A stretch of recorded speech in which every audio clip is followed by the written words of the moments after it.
Welcome to Truth Report. I'm Alex Truth. And I'm Maya Clarity. Tonight, we delve into the shadowy corners where innovation meets intrusion, where our most intimate data becomes the currency of power. We'll explore two seemingly disparate stories that, when viewed through an investigative lens, reveal a chilling pattern about control, surveillance, and the relentless commodification of your digital existence. From the revolutionary science that promises to store humanity's entire digital footprint in a single speck, to the quiet handover of a student journalist's complete financial history to government agencies. These aren't just headlines, they are critical warning signs about who truly owns our information, and who benefits from its exploitation. We're talking about the fundamental right to privacy, the economics of data, and the frightening implications for our collective future. Both stories underscore an escalating battle for information dominance, where individuals are often the unwitting collateral damage. Prepare to see how the future of data storage and the present reality of government surveillance are intimately connected, forging a system where your memories and financial transactions are increasingly vulnerable. Stay with us. Our first investigation takes us into the realm of cutting-edge science, specifically a groundbreaking report from Nature, published just last month. The headline is succinct: Memories Banked. But the implications are monumental. This isn't about human brain activity, it's about a revolutionary leap in data storage. Indeed, Maya. The Nature article, found at doi 10.1038/D41586-026-00136-4, details a new data storage system capable of holding an astonishing 18 million minutes of video. To put that in perspective, that's over 34 years of non-stop video footage, all within a microscopic medium. This isn't just an upgrade, it's a paradigm shift in how we conceive of information storage. This incredible capacity is achieved through DNA data storage. Researchers are leveraging the inherent density and stability of DNA molecules to encode digital information, promising a solution that could last for millennia with minimal energy consumption. Imagine the entire digital archive of human history, from every tweet to every financial transaction, preserved in an almost imperceptible form. The scientific achievement here is undeniable. But our focus tonight is on the financial and power implications. Who controls this technology? Who funds the research, and who stands to monopolize what could become the ultimate repository for all global data? This isn't just about science, it's about the next frontier of economic and geopolitical dominance. Exactly. Current data centers consume vast amounts of energy and physical space, costing billions annually. A technology that can store exabytes of data in a tiny, stable, and energy-efficient medium drastically alters the economics of information. Companies and nations that master DNA storage could unlock unprecedented cost savings and data retention capabilities, creating a massive competitive advantage. And consider the investment pouring into this space. We're talking about a race among tech giants, biotech firms, and sovereign wealth funds. The intellectual property rights alone for such a fundamental breakthrough are worth untold billions, promising immense returns for early investors and potentially establishing new tech titans who control the world's memory banks. The metaphor of memory banks is eerily prescient here. If our collective digital memories, our medical records, financial histories, personal communications, government archives, are literally banked in this manner, then the institutions or nations controlling these banks wield unimaginable power. It's no longer just data, it's the very fabric of our digital existence, held in trust by a select few. This raises profound ethical questions that intersect directly with finance. Who owns your digital legacy when it can be preserved indefinitely? What are the financial liabilities if such a memory bank is breached? The value of personal data, already sky-high, becomes almost incalculable when its storage is permanent and virtually limitless. The beneficiaries are clear: governments seeking long-term intelligence archives, massive corporations with vast data needs, and surveillance states. Imagine the capacity to store every single digital interaction, every facial recognition scan, every financial record for centuries. This technology provides the infrastructure for unprecedented levels of data collection and retention. And the losers? Individuals. Our privacy, already eroded, faces extinction when every facet of our lives can be recorded, stored indefinitely, and potentially analyzed by advanced AI. The financial implications for privacy, the cost of protecting our digital selves, or the lack thereof, becomes a terrifying prospect. This enables a new era of data monetization, not just from active usage, but from the sheer existence of historical data.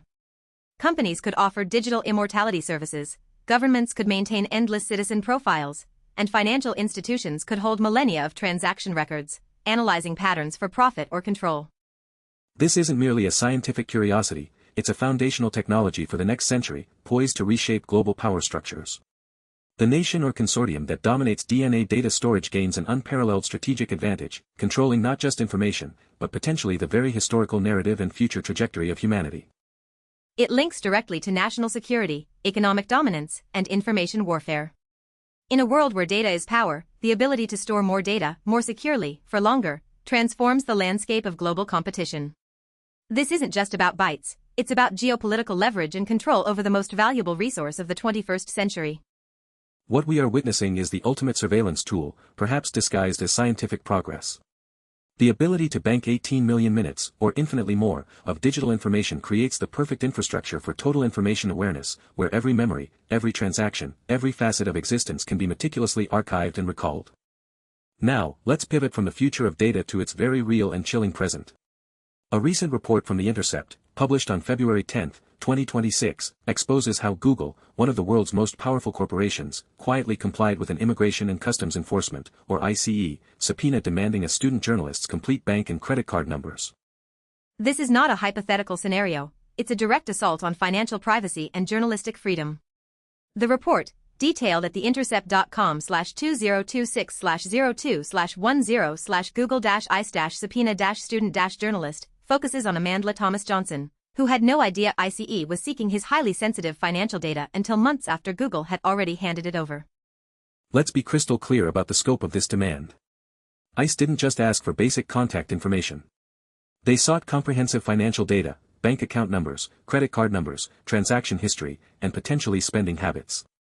Why did a government agency investigating immigration matters need such deep financial insight into a student journalist? The stated reason for the subpoena remains opaque.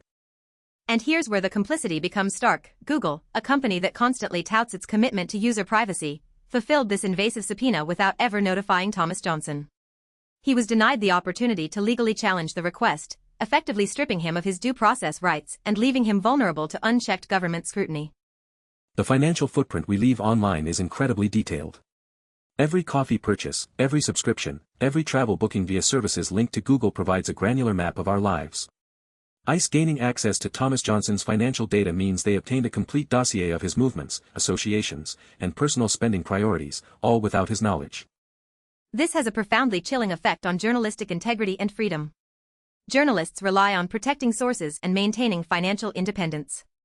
If their bank and credit card details can be seized by government agencies through a tech company without notice, it makes investigative reporting inherently riskier and compromises the ability to operate independently. Google's terms of service are often a labyrinth, but users generally expect a reasonable degree of privacy, especially for financial data. The prompt compliance with such an intrusive subpoena, coupled with the lack of notification, suggests a corporate willingness to prioritize government requests over user rights, effectively turning tech platforms into extensions of state surveillance. The transparency issue is critical.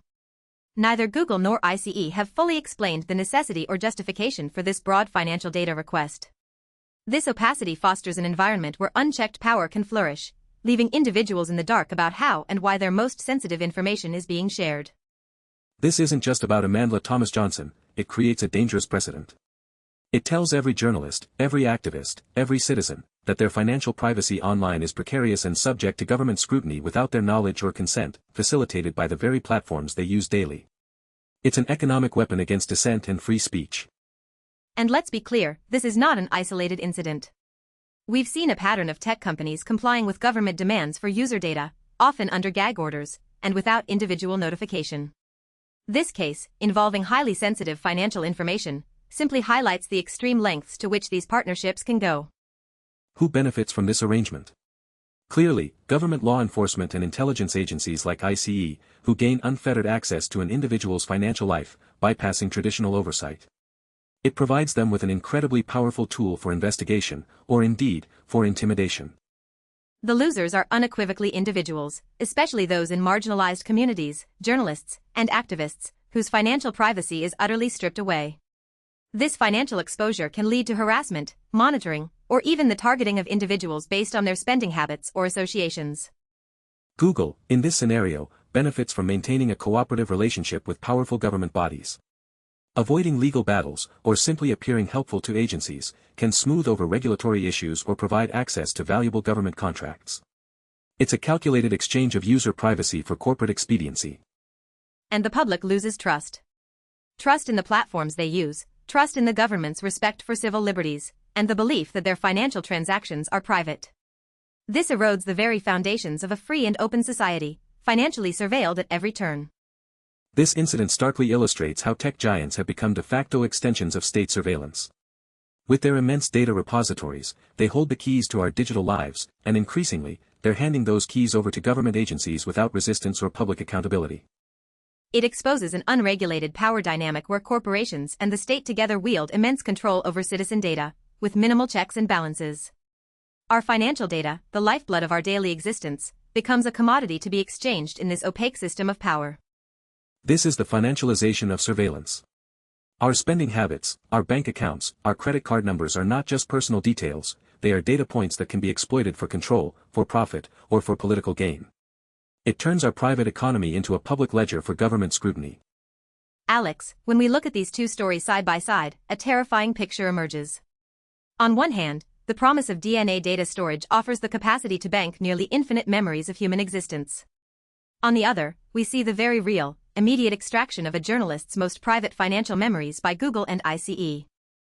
The underlying theme is unmistakable: control over information, especially personal and financial data. The Nature article highlights the future potential for governments and corporations to store literally everything about everyone, indefinitely. The Intercept story shows us that this control is not just a future threat, it's an active reality, happening right now. The memory banks of tomorrow, holding millennia of data, are being built while the financial data we generate today is already being accessed, analyzed, and shared without our consent. It's a seamless continuum from the theoretical banking of our digital selves to the very practical extraction of our financial identities. The immense financial and political power wielded by those who collect, store, and access this data is staggering. Whether it's the tech companies investing billions in futuristic DNA storage, or the tech giants like Google complying with subpoenas, they all hold the keys to an unprecedented level of control over our lives. This exposes an urgent need for robust data governance, stringent transparency, and unwavering individual rights.